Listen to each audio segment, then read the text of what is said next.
बिस्मिल्लाहिर्रहमानिर्रहीम अस्सलाम वालेकुम and welcome to my channel secret kitchen diaries. और आज जो रेसिपी मैं आपसे शेयर कर रही हूँ वो बहुत ही मज़ेदार और बहुत ही झटपट बन जाने वाले आलू लच्छा पराठा की है। और ये बहुत ही जल्दी जो है वो बन जाते हैं और बहुत ही मज़े के, बहुत ही स्पाइसी बनते हैं। और यहाँ इन्हें बनाने के लिए यहाँ पे मैंने 1 कप मैदा ले लिया है और 1 कप ही मैंने लिया है व्हीट फ्लावर यानी कि गंदम का आटा, जो चक्की का पिसा आटा आता है वो मैंने लिया है। और इसमें मैंने 1 चम्मच जो है वो नमक डाला है और 1 चम्मच मैंने इसमें पिसी चीनी जो पाउडर शुगर आती है वो मैंने इसमें डाली है। और इसको इसके बाद मैं अच्छी तरह से यहाँ पर मिक्स कर लूँगी ताकि हमारा मैदे का जो आटा है वो क्रम्बली सा बन जाए। इसके बाद यहाँ पे मैंने 1 कप पानी लिया है और 1 कप पानी जो है तकरीबन टोटल इसमें 1 कप पानी जाएगा, लेकिन मैं थोड़ा थोड़ा करके इसको अच्छी तरह से गूँध रही हूँ। और डो जो है वो हमारी सॉफ़्ट होनी चाहिए, लेकिन ज़्यादा भी सॉफ़्ट नहीं होनी चाहिए क्योंकि पराठे जो हैं वो फिर बहुत अपने अंदर ऑयल जो है वो सोख कर लेते हैं। और जो है यहाँ मैं 1 चम्मच जो है वो ऑयल ले रही हूँ और आप जो है कोई भी कुकिंग ऑयल जो है वो यूज़ कर सकते हैं। यहाँ मैं देसी घी इस्तेमाल कर रही हूँ क्योंकि इससे इसकी खुशबू और फ्लेवर जो है वो बहुत अच्छा आता है। सो यहाँ पे मैं इसको अच्छी तरह से गूँध रही हूँ और बिल्कुल भी जो है वो बिल्कुल ज़्यादा नरम नहीं गूँधना, बिल्कुल दरमियाना से गूँधना है। और यहाँ पर मैं इसको जो है वो एक कपड़े की मदद से ढाँप कर रख रही हूँ ताकि ऊपर से खुश्क ना हो। और यहाँ पर साइड पर मैंने जो है वो इसका मसाला जो है वो तैयार कर लेना है। और इसके मसाले के लिए यहाँ मैंने पिसा सूखा धनिया लिया है 1 चम्मच और 1 ही चम्मच ज़ीरा लिया है और 1 चम्मच यहाँ पे मैंने अजवाइन ली है। उनको मैं ड्राई रोस्ट कर लूँगी और जब इनकी अच्छी सी खुशबू आने लगे तो तब भी मैंने चूल्हा बंद कर दूँगी। और इसके बाद मैंने अच्छी तरह से यहाँ पर कूट लूँगी। और ये बिल्कुल भी हमें फ़ाइन पाउडर नहीं चाहिए, इसको दरदरा सा कूट लेना है। और यहाँ देखिए कि इस कंसिस्टेंसी में आपने इसको इस तरह से जो है वो कूट लेना है।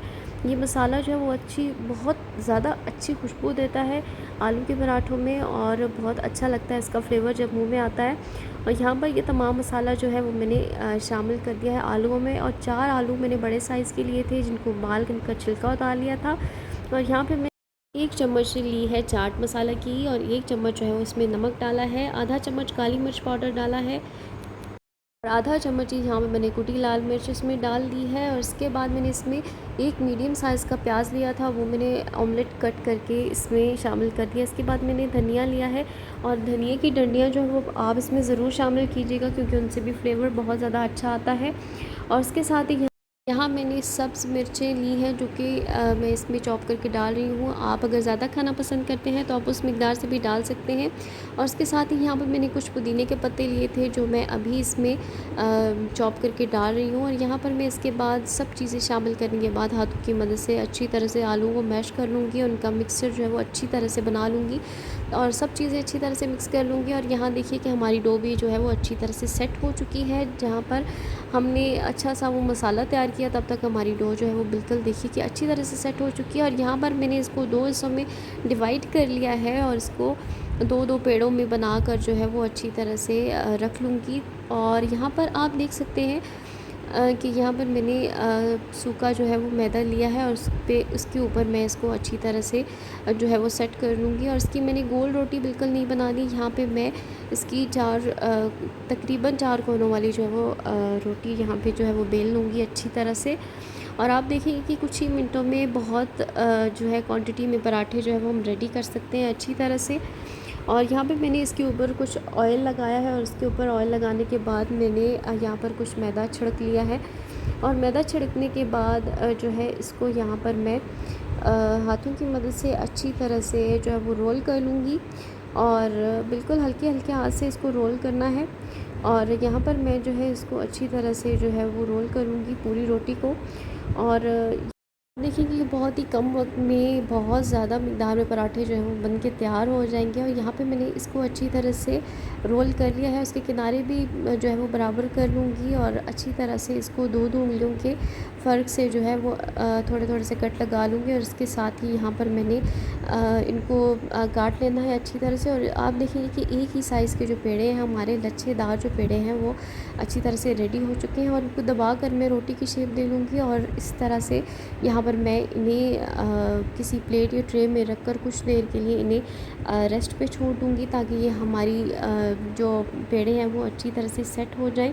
और यहाँ मैंने तो तमाम जो पेड़े हैं वो अच्छी तरह से रेडी कर लिए हैं, और इन्हें सेट होने के लिए अच्छी तरह से मैं रख दूँगी कुछ देर के लिए। और कुछ देर के बाद यहाँ पर जो है, यहाँ पर मैंने 2 पेड़े जो है वो ले लिए हैं, उनको अच्छी तरह से हाथों की मदद से फैला लूँगी। और इसके साथ ही यहाँ मैंने बेलन की मदद से जो है दोनों पेड़ों को अच्छी तरह से जो है वो गोल गोल शेप जो है वो दे देनी है पराठों की। और आप देखिए कि ये कितने सॉफ्ट और कितने अच्छे नज़र आ रहे हैं, बिल्कुल भी ऑयली ज़्यादा नहीं नज़र आ रहे हैं। और यहाँ देखिए कि मैं आलूओं का जो है वो मिक्सचर ले रही हूँ, और यहाँ मैंने इसको एक पेड़े की शक्ल जो है वो तैयार कर ली है। और उसके बाद इसे कबाब की तरह जो है गोलाई में इसको शेप देकर, तो यहाँ मैं पराठों में यहाँ पर इसको रख रही हूँ।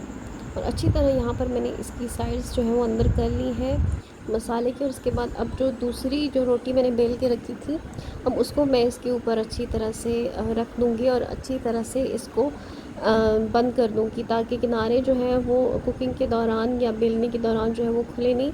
तो मैं यहाँ फॉक की मदद से इसे अच्छी तरह से पैक कर रही हूँ, और इसके ऊपर फॉक से मैंने 2-3 जो है वो सुराख भी कर दिए हैं, ताकि जो है वो एयर बनती है कुकिंग के दौरान तो वो इधर से निकल जाए।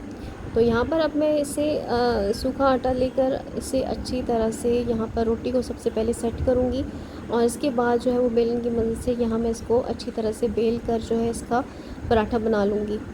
और ज़्यादा बिल्कुल भी नहीं बेलना है, क्योंकि ऑलरेडी जो है वो रोटी बेली हुई थी।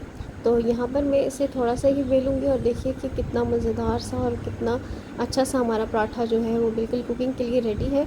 और यहाँ मैंने साइड पर तवे पर ऑयल फ़िलहाल नहीं डाला, सिर्फ तवा गरम किया था, और इसे जो है यहाँ पर एक साइड पर मैं कुक कर लूँगी, और अब मैं दूसरी साइड जो है इसको चेंज करके कुक करूँगी। और इस पर जब थोड़े थोड़े से फूल आ जाएंगे, तो उसके बाद यहाँ पर मैं इसमें थोड़ा थोड़ा सा जो ऑयल है वो ब्रश की मदद से लगाऊंगी।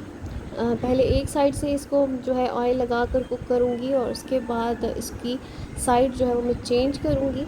और साइड चेंज करने के बाद मैं दूसरी साइड पे भी अच्छी तरह से यहाँ पर जो है चम्मच की मदद से प्रेस करते हुए इसको पराठे को कुक करूँगी। और इसी तरह से दूसरी साइड पर भी मैं अब ब्रश की मदद से यहाँ पर घी लगाऊंगी।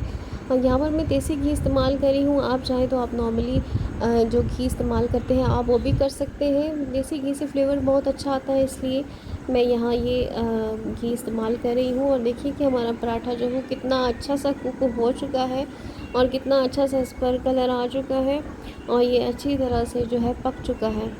आप देखिए कि कुछ ही मिनटों में ये पराठे जो हैं वो कितने मज़ेदार से जो है वो लच्छेदार पराठे तैयार हो जाते हैं। आप भी बहुत कम वक्त में मज़ेदार से आलू लच्छा पराठा जो है वो बना सकते हैं। आप इसे ज़रूर ट्राई कीजिएगा और मुझे फ़ीडबैक दीजिएगा कि ये कैसे बने हैं। रेसिपी वीडियो अच्छी लगे तो उसे लाइक करें, चैनल को ज़रूर सब्सक्राइब कीजिएगा। अल्लाह हाफ़िज़।